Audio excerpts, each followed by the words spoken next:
genetic material into the cells of our body that tell it to make tons and tons of spike protein, right? We're not adding a little bit like a traditional vaccine and then having your body make an antibody response. We've decided, let's just make the body just make tons of the spike protein.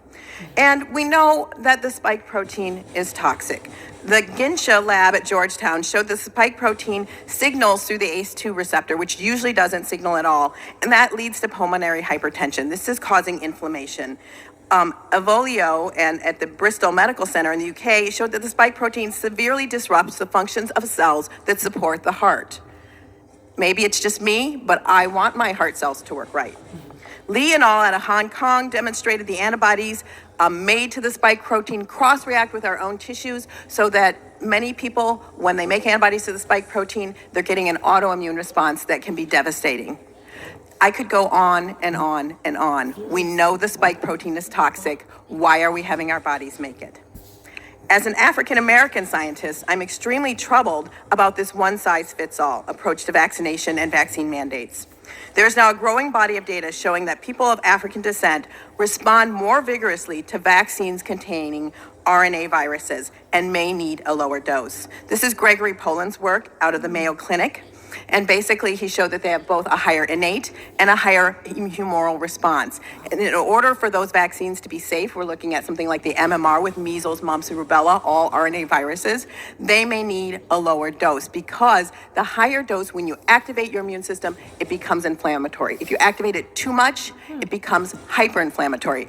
If you lack vitamin D, with most African Americans are deficient in, you cannot shut down that inflammation. So this is something that we should have been looking at, and we're not looking at. We've decided to do one size fits all. Dr. Parks, just to keep it on track, and because we're going to get to the vaccines section okay, I'm sorry. in a little bit, but I want your comments just very briefly on African Americans and early treatment, your understanding as a scientist.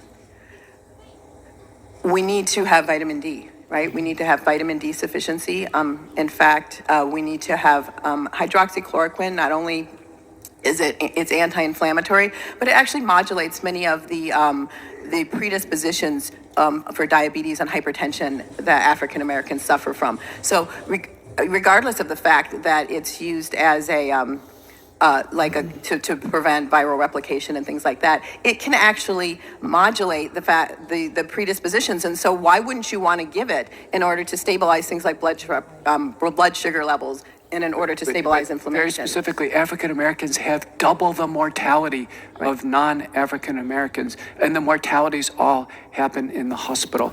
Are African Americans, are they denied early treatment in the community? Well, yes, they are. My dad just died. Right? He died Friday. Couldn't get a test, couldn't get monoclonal antibodies. We treated him at home. Unfortunately, we had an oxygen machine that didn't work. So his blood saturation went down to the point where he was incoherent. We called EMS. They said, your problem is your oxygen machine doesn't work. They put oxygen on him. He went to 98% saturation.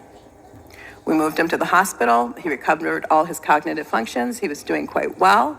But he was no longer getting medications that reduce his inflammation. He was no longer getting medications that blocked the histamine response. He was no longer getting the medications that he needed, and he was no longer getting, lung steroids. And he just declined and declined and declined until he passed away on Friday. And I say he passed away from lack of appropriate care. Yeah, thank you. Did you have no right to insist that your father was treated as a practicing physician?